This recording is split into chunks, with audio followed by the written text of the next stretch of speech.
வாழ்கவே. அவனே இணைத்தான் உறவை வளர்த்தான் இரண்டும் ஒன்றானது. திருமகனே நீ வாழ்கவே. ஆயிரம் காலமே வாழவே திருமணம். ஆயிரம் காலமே வாழவே திருமணம்.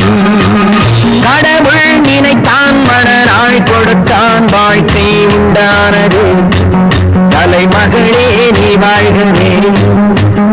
அவனே இணைத்தான் உறவை வளர்த்தான் இரண்டும் ஒன்றானது.